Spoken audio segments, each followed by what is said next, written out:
Doctor ইউনূসকে তারা হুমকি দেয় যে যাতে কোনোভাবে বাংলাদেশ আওয়ামী লীগ বা মুক্তিযুদ্ধের পক্ষের মানুষকে ছাড় না দিতে পারে। কিন্তু বাংলাদেশ আওয়ামী লীগ এবং মুক্তিযুদ্ধের পক্ষের মানুষ যে ওই ইউনূসের ধার ধারে না, এটা তো কয়দিন পরেই বুঝতে পারবে। এরা যে ওই দুই ইউটিউবারের কথাই চলবে না, এরা ঠেকাইতে পারবে না, এরা স্বয়ং ওয়াকারই ঠেকাইতে পারবে না। বাংলাদেশের মুক্তিযুদ্ধের পক্ষের মানুষদের আওয়ামী লীগদের এরা জীবনে ঠেকাইতে পারবে না। জি, একটা রাষ্ট্রের জন্য এটা কতটা অসম্মানজনক, বা একটা কি বলে যে একটা রাজনৈতিক সরকারের জন্য এটা কত বড় ব্যর্থতা যে তাদেরকে নিয়ন্ত্রণ করে দুইটা ইউটিউবার দেশের বাইরে বসে, এবং তারা যেটা বলে সেটাকেই হচ্ছে গিয়ে ধরেন সঙ্গে সঙ্গে ওরা ইয়ে করে, মেনে নেয়। তো এই ব্যাপারটাকে কি বলা যায়? এই ব্যাপারে তো এই যে মানবতা বিরোধী যুদ্ধাপরাধী হিসেবে সাজাপ্রাপ্ত আসামি ছিল বিএনপি, মানে প্রথমে কি ডিএল নাকি কি যেন ছিল, পরে বিএনপি হয়েছে। কারণ শাখা চৌধুরী পরিবার তো আসলে দল নাই, তারা যখন যে মানে তাদের সুবিধা মতো তারা তাদের পরিবার, তাদের দল না। তো ওই শাখা চৌধুরী বলছিল যে যে কুত্তায় আগে লেজ লড়াইতো, এখন লেজে কুত্তা নাড়ায়। এখন মনে করেন যে এখন ওই যে দুই লেজ আছে, একটা আমেরিকায় আর একটা ফ্রান্সে থাকে, দুই লেজে ইউনূস কুত্তারে লড়ায়। বিষয়টা এরকম হয়ে গেছে, কারণ তার তো কোনো ভিত্তি নাই। এর তো ইউনূসের তো কোনো ভিত্তি নেই, তার পক্ষে 20টা লোক দাঁড়াবে না, বুঝতে পারছেন? আপনার বাচ্চা, ছোট বাচ্চা যে 4-5 বছর, ও যদি চিৎকার দেয় 50টা লোক দাঁড়াবে। কিন্তু ইউনূস যেদিন বিপদে পড়বে চিৎকার দিব, ওই দিন তো কেউ আসবে না, এটা তো ওরা জানে। তাই ইউনূস এখন ওই দুই ইউটিউবার ছাড়া তার গতি নাই। দুই ইউটিউবারের কথা তো শুধু ইউনূস না, আজকাল জামাতও তাদের কথাই চলে, বিএনপির মতো বৃহত্তর একটি দল তারাও তাদের কথাই চলে, তো আজ করে চলতেছে। মানে এই যখন জনগণের ভিত্তি না থাকে তখনই মানুষ এরকম করে। আসলে এই জায়গাটা ইউনূস বলতেছে ফেব্রুয়ারিতে সে নির্বাচন দেবে আন্তর্জাতিক বিভিন্ন গণমাধ্যমের সঙ্গে, বা যখন দেশের বাইরে যাচ্ছে যেখানে গণতন্ত্রের চর্চা হয় সেই সব দেশগুলোতে যখন যাচ্ছে, তখন সে বলতেছে নির্বাচন ফেব্রুয়ারিতেই হবে, এবং হচ্ছে কি আওয়ামী লীগকে আমরা নিষিদ্ধ করিনি, আওয়ামী লীগ এই যে কথাগুলো বলতেছে। একটা জায়গা জামায়াত যা বলে মূলত সেটা ইউনূসেরই কথা, ইউনূস যেটা বলে সেটা জামায়াতেরই কথা, এখানে আলাদা কিছু নেই। বিএনপি না, দেশ চালাচ্ছে ইউনূস জামায়াত জোট, সঙ্গে চরমনাই টরমনাই আছে কিছু আর কি। সেই জায়গায় দাঁড়িয়ে যে এনসিপির মতো টোকাই বাহিনীকে দিয়ে ধরেন 50 বছর চাই, 100 বছর চাই, জামায়াত বলতেছে শেখ হাসিনা ফাঁসি কার্যকর করা, শেখ হাসিনার মানে ফাঁসিতে ঝুলাইতে হবে, তারপরে পাকিস্তানের সেনাপ্রধান আইসা শেখ হাসিনা পালস চেক করে দেখবে মারা গেছে কিনা, যখন দেখবে মারা গেছে তারা সংবাদ সম্মেলনে ঘোষণা দেবে, তারপরে গিয়ে নির্বাচন, তার আগে নির্বাচন হবে না। তো এই যে কথাগুলো বলা হচ্ছে, এই পুরো ব্যাপারটাই তো আসলে ইউনূসকে ক্ষমতায় টিকিয়ে রাখার জন্য, এবং ইউনূস নিজেও জানে পুরো গেমটাই তো আসলে সাজানো। নির্বাচন আমি ঘোষণা করব, আপনি আটকাবেন, আপনি কি কি দিয়ে আন্দোলনের ডাক দিবেন, আপনি রাস্তা গরম করবেন, আমি আন্তর্জাতিক মহলে বলবো দেশে মানে স্থিতিশীল পরিবেশ নাই মানে নির্বাচন দেবার মতো, মানুষ নির্বাচন চাচ্ছে না, আগে শেখ হাসিনার ফাঁসি চাচ্ছে। তো এই তো গেম। তো এই জায়গাটায় বসে বাংলাদেশের মানুষ কি বুঝতেছে না যে ফেব্রুয়ারিতে নির্বাচন হবে কি না হবে? এখনো বিএনপি এখনো চারটে ইউনূসের পায়ের হাড্ডি সহ খাইয়ে ফেলতেছে।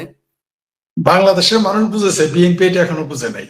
বাংলাদেশের সাধারণ মানুষ সেটা বুঝে গেছে। আর আপনি যেটা বললেন না, জামাত স্বপ্ন দেখতেছে, তারপরে কি ওই যে চিঙ্কুবাম স্বপ্ন দেখতেছে শেখ হাসিনার ফাঁসি দিবে, তারপর ফিন খেলাপ মঞ্চ, এনসিপি গ্যাং, এগুলো তো এক সাপের 5 মুখ, এগুলো তো আর জামাতেরই অংশ। আর স্বপ্ন দেখতেছে শেখ হাসিনাকে ফাঁসি দিবে। আপনার এই কারণে এই দাবিটা তুলতেছে, কারণ ওরা জানে পৃথিবী উল্টে গেলেও এই দাবি পূরণ করা সম্ভব না আগামী 5000 বছরের মধ্যে। অতএব ইউনূস স্যার 5000 বছরের মধ্যে ক্ষমতা ছাড়তে হবে, এই কারণে এই দাবিটা করতেছে। কারো বাবার ক্ষমতা নাই শেখ হাসিনাকে বাংলাদেশের জমিনে ফাঁসি দেবে, এই ক্ষমতাই নাই কারো বাবার। শোনেন, 4 তারিখেই শেখ হাসিনাকে এবং শেখ রেহানাকে মেরে ফেলার প্ল্যান হয়েছিল, সেনাবাহিনী সেটা পারে নাই।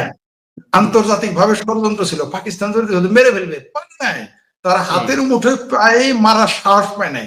আর শেখ হাসিনাকে সেনাবাহিনীও চাচ্ছিল, সেনাবাহিনীর বৃহত্তর অংশ চাচ্ছিল, কারণ সেনাবাহিনীও তো এখন জামাতের খপ্পরে। তার জন্য তো ওয়াকার সাহেব সবার আগে আমিরে জামাত শব্দ কারা বলে, আমরা কিন্তু কখনো আমিরে জামাত বলি না, আমরা বলি জামাতের আমির। তিনি বলেছেন আমিরে জামাত, মানে তাদের রাজনৈতিক ভাষায় কথা বলছে। তখন তালমিকুস কালা হায়। তো এই যে তারা মেরে ফেলতে পারে নাই, পারবেও না, এত সস্তা না, অত নালিয়া দেশের না। শেখ হাসিনাকে ফাঁসি দিবে, শেখ রেহানাকে ফাঁসি দিবে। শুনেন, বাংলাদেশে 2টা মানুষই কেবল বলতে পারে এটা আমার বাপের দেশ, সেটা হইলো শেখ রেহানা এবং শেখ হাসিনা। আর কারো বাপ আর কারো পোড়া কারো সন্তানের এই আমরা বলতে পারি বঙ্গবন্ধুর দেশ আমাদের দেশ, আমার বাপের দেশ বলার ক্ষমতা ওই 2জন নারীর আছে, একজন শেখ হাসিনা আর একজন শেখ রেহানা। তাই এদের যত ক্ষোভ, এদের যত রাগ, এগুলো শুনে নির্বাচন দিতে হবে, হয়তো এই ফেব্রুয়ারিতে দিবে না, কোনো না কোনো ভাবে তারা বাধ্য হয়ে নির্বাচন দিবে। নির্বাচন দেওয়ার আগে তো দেশের 17টা বাজায় ফেলবে, মানে 12টা না, 17টা 18টা বাজিয়ে ফেলবে। আপনারা জানেন জামাতের আমির ঘোষণা দিয়েছে ওয়াকারে ভাষায়, মানে জামাতের নেতারা ঘোষণা দিয়েছে তাহের নাকি ফায়ার কি যেন নাম, যেটা বাংলাদেশকে জাকাতিস্তান বানাতে চায়। মানে আগে তো এরা পাকিস্তান বানায় কাজ করছে, তারপর আফগানিস্তান, এখন বানাবে জাকাতিস্তান। মানে শেখ হাসিনা একটা একটা পর্যায়ে নিয়ে গেছে মর্যাদা, এটা তাদের সহ্য হইতেছে না। তাই বাংলাদেশকে, পাকিস্তান তো ভিকারিস্তান হয়ে গেছে, এখন বাংলাদেশকে জাকাতিস্তান বানানোর জন্য আবু তাহের বলছে জামাতের নেতা যে তারা জাকাত এনে দেবে মধ্যপ্রাচ্য থেকে। চিন্তা করে দেখেন এদের থিঙ্কিং। এটা খুব গর্বের সাথে তারা বলতেছে যে আমরা মধ্যপ্রাচ্য সহ মুসলিম দেশগুলো থেকে জাকাত সব নিয়ে আসবো বাংলাদেশের জন্য, যদি আমরা ক্ষমতায় যেতে পারি। মানে এদের ন্যূনতম আকল দেখছেন, এদের আকল দেখছেন তো, যে এদের আকলটা কি। ওর কাছে বাংলাদেশে কোন, মানে ওই যে বললাম তো বাংলাদেশকে এখন জাকাতিস্তান বানাতে চায়, কারণ তারপরও ভাইয়া ভিকারিস্তান হয়ে আছে। যদি এই দেশ জাকাতিস্তান না হয় তাহলে কি আর চলে?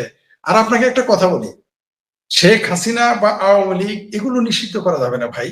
জয় বাংলা স্লোগান, আপনি নির্বাহীর কথা, নির্বাহী নির্দেশ, এগুলো নিষিদ্ধ হবে না। এটাকে আপনি কি পেয়েছেন? এটাকে আপনি সাকিবকে নিষিদ্ধ করতে পারছেন হয়তো, যে নির্বাহী আদেশে যে তাকে দলে ঢুকতে দিবেন না, কতদিন? যারা নির্বাহী আদেশ দিয়েছে তারা কতদিন থাকবে? তারা তো সাকিবের পিয়ন হওয়ার যোগ্য না, যারা তাকে নিষিদ্ধ করেছে। আর সবচেয়ে আশ্চর্যের বিষয় আপনি যেটা বলেন, বাংলাদেশের জনগণ কি বুঝে না? অপেক্ষা করেন, বুঝে কি বুঝে না, সেই জন্য তো তারা ভোট দিচ্ছে না। ইলেকশন কেন দিচ্ছে না? কারণ তারা জানে জনগণ এবার কাকে ভোট দিবে জানে। হাদি নিজেই তো বলছে, জনগণ তাকে বলতেছে। চিন্তা করে দেন এরা কত বেহায়া। এই যে এক ডাস্টবিন শুরুতে নিজেই বলে জনগণ আমাকে দেখলে গণশত্রু বলে, কত বড় নির্লজ্জার পোকা। এই হাদি পাকি বাদির পোলা হাদি ইনকালাব মঞ্চের জামাতের 5 মুখের 1 মুখ, সে বলতেছে জনগণ বলতেছে আমাদের 500 ভোট পাবো কিনা। জনগণই তো বলছে 500 ভোট তো পাবেই না, ঠিকই তো বলছে, তারা তো 500 ভোটও পাবে না। হিরে আলম যে ভোট পেয়েছে, এই জামাতেরা তো ওই ভোট পাবে না, ওটা আমরা জানি। ওই নীলক্ষেত থেকে পাশ করা ভিপি সবসময় কি কপালে ঝুঁকবে? নীলক্ষেতের ছাপ এনে নীলক্ষেতের ব্যালট পেপার আপনি ভিপি বানাইছেন দেখে সারা দেশে আপনি বানাবেন জামাতের এমপি বা পিন খেলাপ মঞ্চের এমপি, এবি পার্টির এমপি, পাবলিক আঙ্গুল চুষবে? এত সহজ না তো। বাংলাদেশে আপনি নির্বাচন দেন আর না দেন, আওয়ামী লীগকে ছাড়া আপনি কিছু করতে পারবেন না বাংলাদেশে। আওয়ামী লীগকে ছাড়া যদি নির্বাচনে আসেও, কারণ আওয়ামী লীগ তো ধরেন যে এনসিপির মতো টোকাই বাহিনী না, যে টোকাই বাহিনীকে বাদ দিলে বাংলাদেশের 3টা ভোট বাদ পড়বে নির্বাচনে। একটা হচ্ছে বাপের, মায়ের আর পোলার। তো এই বাপ মার পোলায় 3জনে মিললে দল বানায় না, এনসিপি টাইপের দল আওয়ামী লীগ না। অতএব আওয়ামী লীগকে ভোট দিলে যে 40% মতো ভোটটা মানে বাতিল হবে, বা ধরেন ভোটাররা ভোট দেবে না, আওয়ামী লীগের ভোটাররা যদি ভোট না দেয়, এই ভোটটা পুরো পৃথিবীর কাছে আপনি গ্রহণযোগ্য বানাতে পারবেন। জামাত থেকে কত পার্সেন্ট আপনি মানে ফেক ভোট দেওয়াবেন? শুনেন, জামাতের 4-5% সর্বোচ্চ এই ভোট নিয়ে যদি এদের নিষিদ্ধ করলে, যদি নির্বাচন গ্রহণযোগ্য না হয়, বিএনপির 25% তাকে বাদ দিলে যদি নির্বাচনে গ্রহণযোগ্যতা না পায়, তাহলে আপনি 35-40% বা ধরেন 30%, তাও তো সবচেয়ে বেশি। তাইলে 30-40%-এর এই দলটাকে নিষিদ্ধ করে আপনি তাদেরকে নির্বাচন করতে না দিয়ে, স্বতন্ত্রকে ইলেকশন করতে না দিয়ে, আপনি সেই ভোটটা, সেই ইলেকশনটা কিভাবে আন্তর্জাতিকভাবে গ্রহণযোগ্যতা পাবে? এতই সস্তা, পাবলিক এতই বোকা, বিশ্ব এতই বোকা। আওয়ামী লীগের লোক কোনোদিনও তো দরকার ভোট কেন্দ্রে যাবে না, তারা ভোট দিবে না, বিরত থাকবে। তারা যদি হয় নৌকা মার্কা থাকলে নৌকায় ভোট দিবে, অথবা স্বতন্ত্র প্রার্থী থাকলে তাকে ভোট দিবে। মাঝখানে কোনো বিকল্প নাই। আওয়ামী লীগের লোক জীবনেও নৌকা মার্কা ছাড়া বা স্বতন্ত্র তাদের প্রার্থী ছাড়া জীবনেও ভোট দিবে না। এই জন্য দেখেন না জাতীয় পার্টিকে নিষিদ্ধ করতে যায়, কারণ তারা তো বুঝবে যে বাই চান্স যদি আওয়ামী লীগের লোক লাঙ্গল মার্কা ইলেকশন করে, তাহলে তারা পাশ করবে। অথবা লাঙ্গল না, শুধু আপনাকে একটা জিনিস বলে রাখি, মুক্তিযুদ্ধের পক্ষের কোনো মানুষকে নমিনেশন সাবমিট করতে দিবে না। আপনাকে আমি লিখে রাখলাম, দিবে না, দিবেই না। তারা করতে দিবে না, কারণ তারা জানে।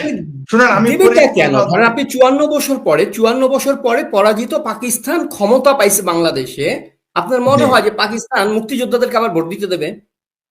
এই জন্য তারা এত কিছু করলো না, দিবে না, এটা জনগণ বুঝে গেছে।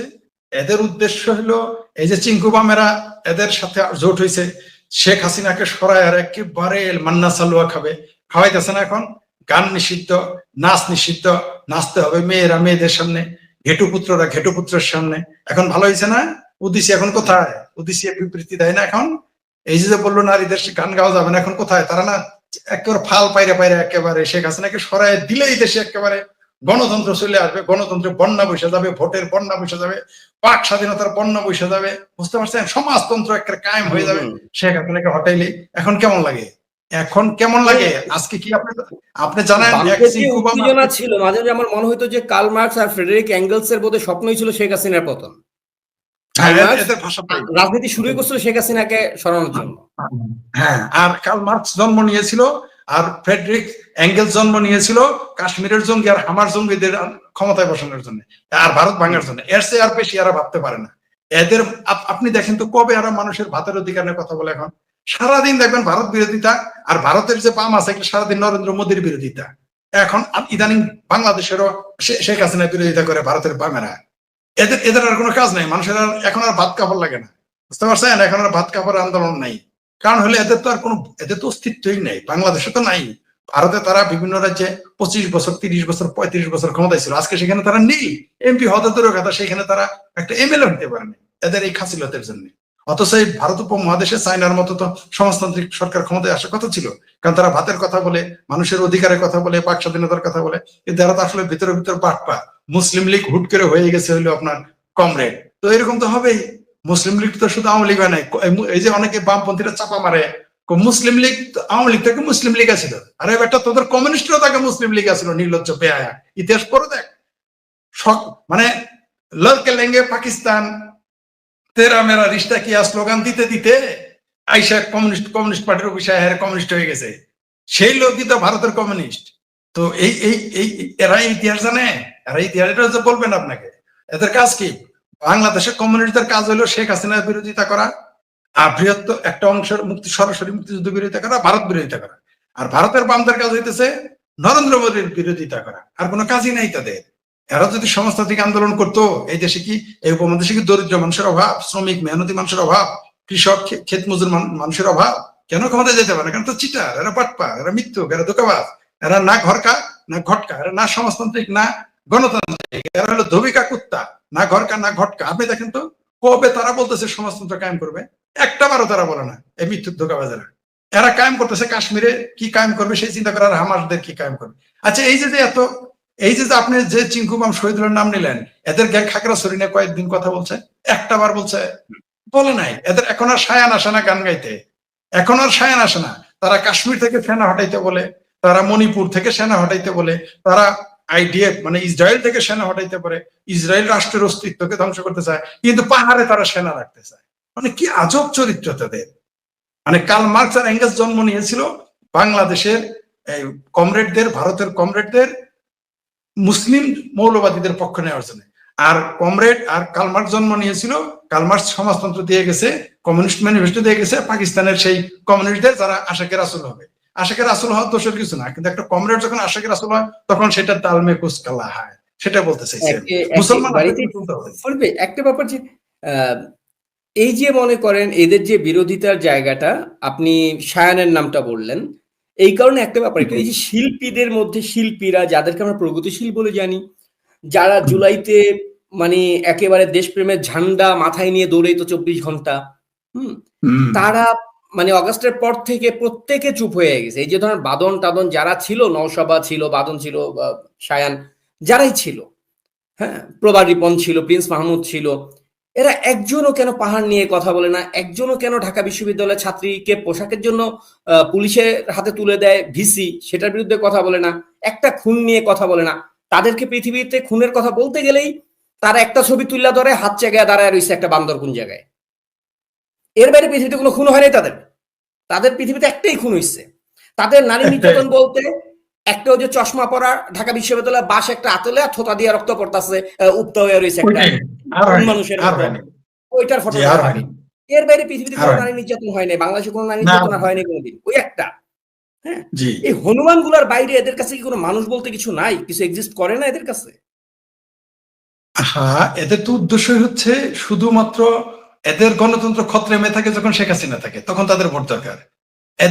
এদের মানবাধিকার, তারপর রাজনৈতিক অধিকার, ইলেকশন, এগুলোর চেতনা জাগে যখন মুক্তিযুদ্ধের পক্ষের শক্তি ক্ষমতায় থাকে। এদের মূল রাগটা তো হচ্ছে মুক্তিযুদ্ধের পক্ষের শক্তির উপরে। এগুলো তো এদের ভাওতামি, ভণ্ডামি, এদের এগুলো ভাওতামি। আপনি দেখেন কমরেড কাফি, বাংলাদেশে তো দুইটা কাফি আছে, একটা হলো কুত্তা কাফি আরেকটা হলো ওই যে কমিউনিস্ট পার্টির বর্তমান সাধারণ সম্পাদক কমরেড কাভি, কুত্তা কাভি আর কমরেড কাভি কি সুন্দর মিল দেখেন আপনি। ওই কুত্তা কাভির সাথে কমরেড কাভির চেতনার মিল হয় কেমনে, আমাকে এটা বুঝান আপনি। একটা কমিউনিস্ট পার্টির সাধারণ সম্পাদক তিনি হয়ে গেলেন, আগে তিনি আর অন্য পদে ছিলেন, সাধারণ সম্পাদক হয়ে গেলেন বাংলাদেশের একটা দেশের কমিউনিস্ট পার্টি, তার সাথে কুত্তা কাভির চেতনার কিভাবে মিল হয়ে যায় এটা তো আমি বুঝতে পারি না ভাই। সে বলে বাংলাদেশের সংবিধান নাকি এটা ফালতু সংবিধান। এই